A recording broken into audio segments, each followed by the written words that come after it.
Jai Hind everyone, this is Varsha Dubey. Welcome to you all in your social science class. Student, through the last videos we have already covered the theory or major part of the chapter. We have seen the story of South Africa. Then we discuss about the constitution and its needs and challenges in context of our country India. पिछले कुछ videos में हम civics के chapter 3 का काफ़ी कुछ major theoretical part तो almost हम कंप्लीट कर ही चुके हैं. ठीक है, आज का ये मेरा वीडियो इस चैप्टर का लास्ट वीडियो होगा. हमने अब तक डिस्कस जो किया साउथ अफ्रीका का एग्जांपल लेते हुए कि कॉन्स्टिट्यूशन क्या है, क्या नीड्स हैं, क्या चैलेंजेस हमने फेस किए, भारत के संदर्भ में भी हमने पढ़ा. ठीक है, we have discussed about constitution making process and preamble. हमने ये भी पढ़ा कि हमारे संविधान देश का कैसे बना. प्रेम्बल के बारे में डीपली डिस्कस किया था हमने लास्ट वीडियो में. Today we will discuss about the institutional design, है ना. एक्चुअली नीड क्या है इसको पढ़ने की. Constitution not only describes the ideas and values और फिलॉसफी ऑफ द कंट्री. देखिए, संविधान सिर्फ वो नहीं है कि हमारे देश के संविधान में कौन से आइडियाज़ हैं, कौन सी फ़िलॉसफी हैं, विचारधाराएं हैं, सिर्फ यही जानना संविधान नहीं है. संविधान जो है किसी देश को गवर्न कैसे किया जाए, एडमिनिस्ट्रेट कैसे किया जाए, रन कैसे किया जाए, इन सारी चीज़ों के बारे में लिखी हुई एक ऐसी किताब है जो एक गाइडलाइन का काम करती है. ठीक है, constitution also describes how to design and design the different institution of the country. तो आज के इस वीडियो में हम यही पढ़ेंगे. ठीक है, स्टार्ट करते हैं. Ideas and values institutional arrangements. ठीक है, actually constitution includes all the philosophies and values of the country and not only this, it designed और give shapes to the institutional arrangements. है ना, हमारे देश का संविधान कैसा है ये हमें प्रेम्बल से तो पता लग ही जाता है. साथ में हम ये भी पढ़ रहे हैं ना कि संविधान केवल गाइडिंग वैल्यूज़ और फिलॉसफी पे ही बेस्ड नहीं है.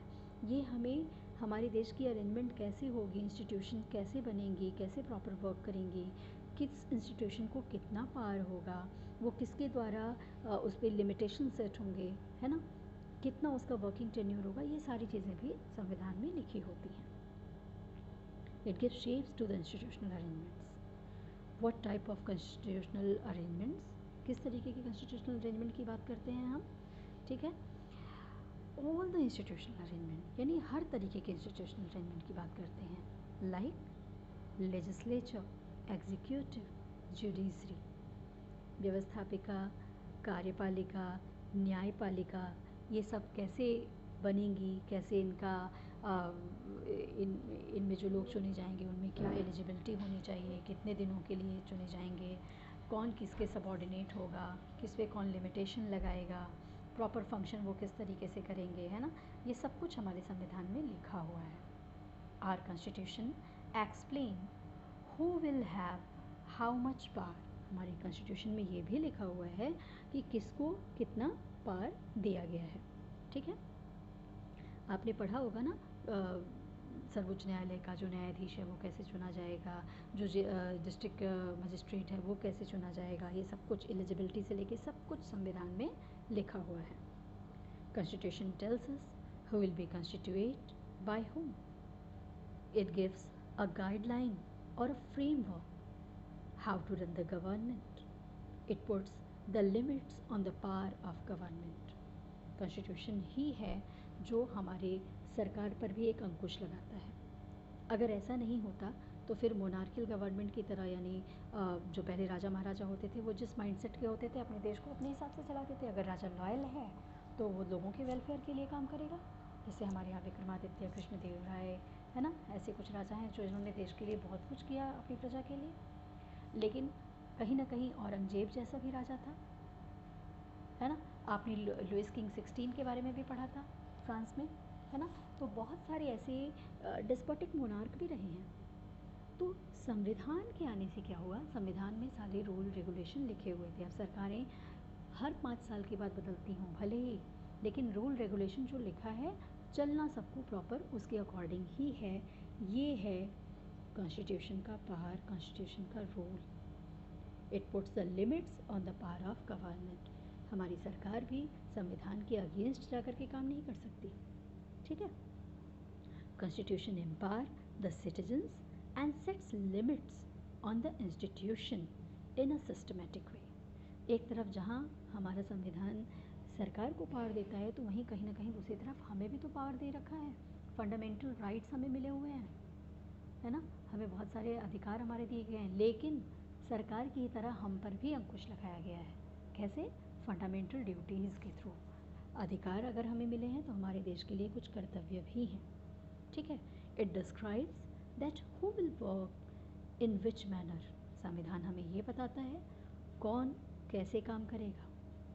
Therefore, Constitution plays an important role to govern the country. It sets the boundaries.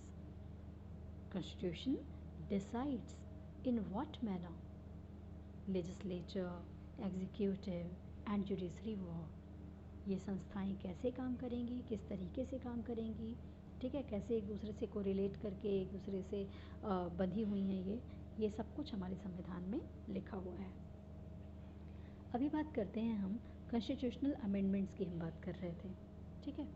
देखिए, अमेंडमेंट्स क्या होता है? संशोधन। Amendments means the changes that has been done by our chosen representatives, all the MPs, member of parliament brings the changes। ये changes लाता कौन है?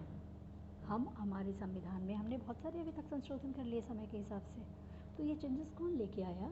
हम करते हैं। हम मतलब डायरेक्टली हम नहीं, हमारे चुने हुए रिप्रेजेंटेटिव्स, हमारे MPs, ठीक है। और why do we need it? इसकी ज़रूरत क्या है? कॉन्स्टिट्यूशन कैन बी अपडेटेड और amended according to the need of the time. देखिए, समय के हिसाब से ज़रूरतें बदलती रहती हैं, तो किसी भी चीज़ के लिए हमें अगर फ्लेक्सिबल अप्रोच हम नहीं रखेंगे और रिजिड रहेंगे तो वो भी सही नहीं होगा, ठीक है। तो हमने बहुत सारे संविधान में संशोधन किए हैं। जैसे अभी आप रिसेंटली एग्जांपल ले लो ना, ट्रिपल तलाक का मैटर। दिस इज़ ट्रिपल तलाक is ancient period linked with the religion. इसको धर्म से किस तरीके से जोड़ दिया गया था, but now it is considered that as it should be banned. इसको बैन लगा दिया गया। So our constitution should be updated, flexible. हमारे संविधान में भी फ्लैक्सिबिलिटी होना ज़रूरी है, समय समय पर अमेंडमेंट्स करना ज़रूरी है। In this way our theory part of this lesson has been finished for today. Till then, stay connected, keep learning, and yes, please like, share and subscribe my channel, and also click on the bell icon to get notification of my upcoming videos. Thank you for today. Jai Hind.